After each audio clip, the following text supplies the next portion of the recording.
Congratulation mister Rajasekar. உங்க sincerity நான் ரொம்ப பாராட்டுறேன். உங்களை மாதிரி கடமையும் உழைப்பும் உள்ள அதிகாரிங்க நம்ம டிபார்ட்மெண்ட்டுக்கு ரொம்ப தேவை. கூடிய சீக்கிரம் உங்க ப்ரமோஷனுக்கு ஏற்பாடு பண்றேன். Thank you sir.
என்ன பாக்குறீங்க?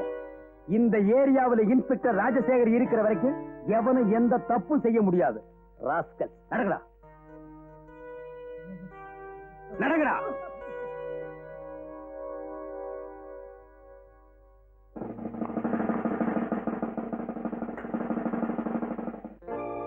கிட்டத்தட்ட 6 மாசமா இந்த தங்க கடத்தல் நடந்துட்டு இருக்கு.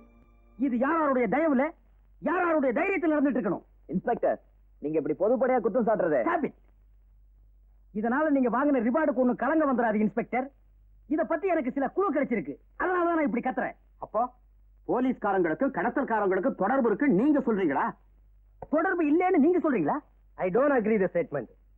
போலீஸ்காரங்களை பத்தி ஒரு போலீஸ் ஆபீசரை இப்படி பேசினா ஏன் பொதுமக்கள் நம்மள சந்தேகப்பட மாட்டாங்க? நான் உங்களை சந்தேகப்படல மிஸ்டர் ராஜேந்திரன். இந்த ஸ்மக்லிங் பூராவுமே உங்க ஏரியாவில் தான் அதிகப்படியா நடக்குது. அச்சே ஃப்ரெண்டுங்கிற முறையில கேக்குறேன், இதை ஏன் நீங்க அலட்சியப்படுத்துறீங்க? இன்ஸ்பெக்டர், அவங்க எத்தனை மணிக்கு புறப்படுறாங்க, எத்தனை மணிக்கு அந்த இடத்துக்கு வர்றாங்கன்னு எங்களுக்கு கரெக்டா தெரியல சார். ஓ, அவங்க போற இடத்தை அவங்களே சொன்னா நீங்க போய் புடிச்சிருவீங்க இல்ல? ஆமா சார், நானும் கண்ணுல விளக்கெண்ணெய் ஊத்திக்கிட்டு தான் தேடுறேன், சிக்க மாட்டேங்கிறாங்களே. அதான் கண்ணுல விளக்கெண்ணெய் ஊத்திட்டீங்களே, அப்புறம் எப்படி சிக்குவாங்க? நல்ல வேலை இது ஏன் ஏரியாவில் நடக்கல. இப்படி ஏன் ஏரியாவில் இல்ல, ஏன் லிமிட் இல்லன்னு அவங்க சொல்லிட்டு இருங்க.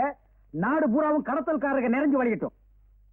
நாம நல்லா ஆண்டுருவோம், நல்லா பாதுகாப்போம்னு நம்பித்தான் பெரியவங்க இந்த நாட்டை வாங்கி கொடுத்தாங்க. கொஞ்சமாவது தேசப்பற்றோட இருங்க சார். பெரியவங்க எல்லாம் வாங்கி கொடுத்தாங்கன்னு எங்களுக்கு தெரியும் சார். தெரிஞ்சுமா இப்படி அசால்ட்டா இருக்கிறீங்க? நீங்க எல்லாம் ஏன் முழிக்கிறீங்கன்னு எனக்கு நல்லா தெரியும்.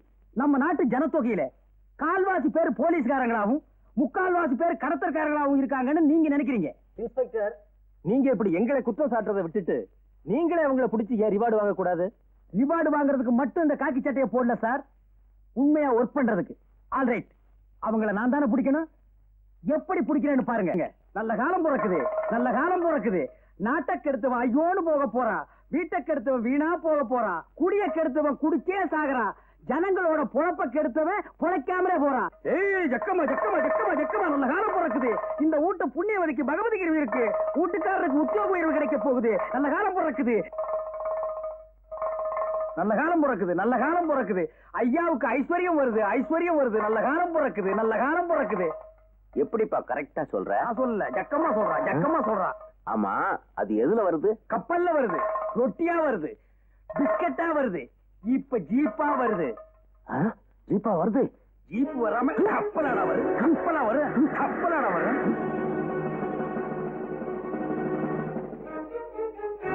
இன்ஸ்பெக்டர், இவனுக்கு ஹாங்காங்ல இருந்து தங்கம் கப்பல்ல வந்திருக்கு. அதை ஏற்கனவே சீஸ் பண்ணியாச்சு. இவன் அரெஸ்ட் பண்ணி உள்ள வைங்க. போமேன், நான் ஜீப்ல.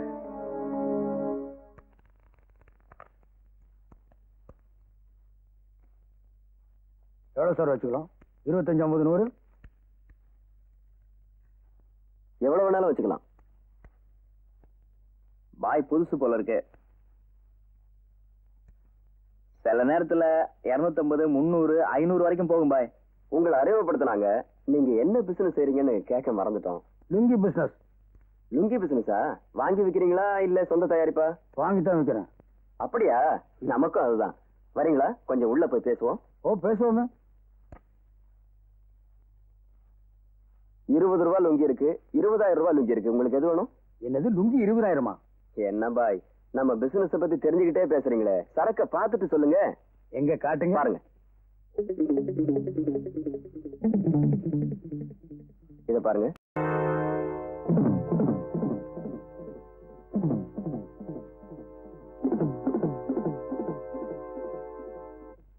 ராஸ்கல், தீப்பெட்டியில வைரம் வச்சா கடத்துறீங்க. என்ன சொல்ற? இவங்க 2 பேரையும் கொண்டு போய் லாக்கப்ல வைங்க. சாந்தி, இது மாதிரி கள்ளக்கடத்தல்காரங்களை பிடிக்கிறதுக்கு உங்களை மாதிரி பெண் போலீஸுக்கு உதவி தேவைங்கிறத நான் இப்பதான் புரிஞ்சுக்கிட்டேன். It's all right. மடையன் 4 பேரை பிடிச்சு உள்ள அடைச்சிட்டா கடத்தல்காரங்களை எல்லாம் ஒழிச்சுட்டு நினைக்கிறானோ? எத்தனை பேர் அட்ஜஸ்ட் பண்ணி வாழ்ந்துகிட்டு இருக்கிறானுங்க. இவனுக்கு மட்டும் ஏது இவ்வளவு துணிச்சல்? யங் பிளட்ரா, ஆரம்பத்துல வீரம் துடிப்பெல்லாம் கொஞ்சம் அதிகமாவே இருக்கும். அட்ஜஸ்ட் பண்ண பழகிட்டானா போக போக அடங்கிடும். நாங்க எப்படி வளைச்சாலும் தப்பிச்சுறாரு பாஸ். அவனை போல பைக் ஓட்டுறதுக்கு ஆளே இல்ல. எவ்வளவு பேர் பண்ணாலும் தனியா நின்று சமாளிச்சு பிடிக்கிறான். அவன் கொடுக்குற ஒவ்வொரு குத்தும் கிலோ கணக்குல இருக்கு பாஸ். இப்படி அடுத்தவங்க குத்துறதே நிறுத்துப்பாரு. நீ ஏன் குத்தாத? வாழ்க்கையில அவனுக்கு எதுல டேஸ்ட்னு உங்களுக்கு யாருக்காவது தெரியுமா? நம்மள மாதிரி கடத்தல் கோச்சி பிடிக்கிறதான் டேஸ்ட். ஊரே கெட்டு போச்சு. ஊர் கடைசியில இருக்கிற செக் போஸ்ட்ல ஒருத்த மட்டும் யோகியனா இருந்து என்ன பிரயோஜனம்? ராஜசேகருக்கு சாவு மணி அடிச்சாச்சு. நம்ம பிளாக் லிஸ்ட்ல அவன் பேரு வந்தாச்சு. கூடிய சீக்கிரத்துல அவன் போன ரோட்ல அனாதையா கிடக்க போகுது.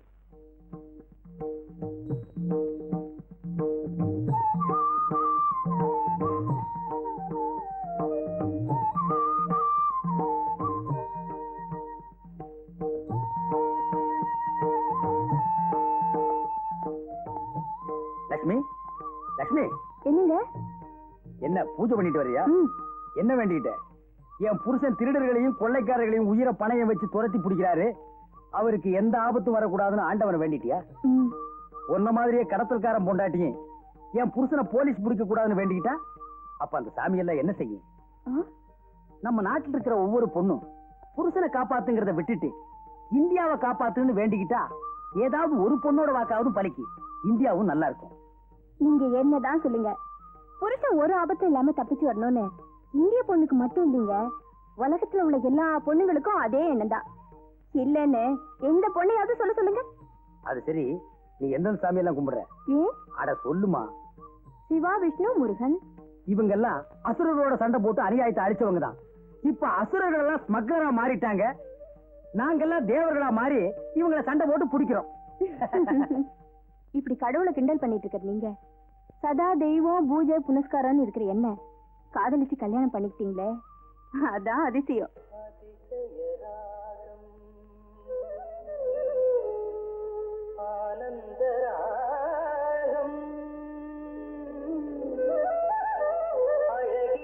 இந்த இடத்துல இப்படி சென்டிமெண்டா போடணும்னு ஏற்கனவே செட்டப் பண்ணி வச்சிட்டியா?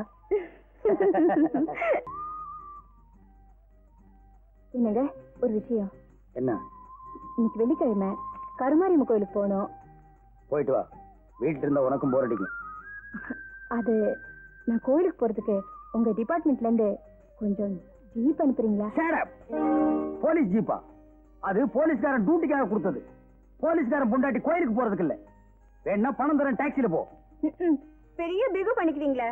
உங்களை மாதிரி இருக்கவங்க எல்லாம் அவங்க உங்க பொண்டாட்டிக்கு வேனு ஜீப்பு எல்லாம் கொடுத்து அனுப்புறாங்க. மத்தவங்க அனுப்பலாம், நான் அனுப்ப மாட்டேன். ஐயோ, என் ஃப்ரெண்டு சரசா, கமலா, ரேவதி, நளினி எல்லாரையும் கூட்டிட்டு போறதா சொல்லிட்டேனே. ஏன் அனுராதா, சிலுக்கு, ஜெயமாலினி அவங்களும் சொல்றதானே, அவங்களே விட்ட. ரொம்ப இதா நடந்துக்காதீங்க. எதா நடந்துக்கிறாங்க? இந்த பாருமா, போலீஸ் ஜீப்ல நீ போனேன்னா 2 தெரு வரைக்கும் தான் என் பொண்டாட்டின்னு நினைவாங்க. இன்னும் 2 தெரு தள்ளி போனேன்னா ஜனங்க நினைக்கிறதே வேற.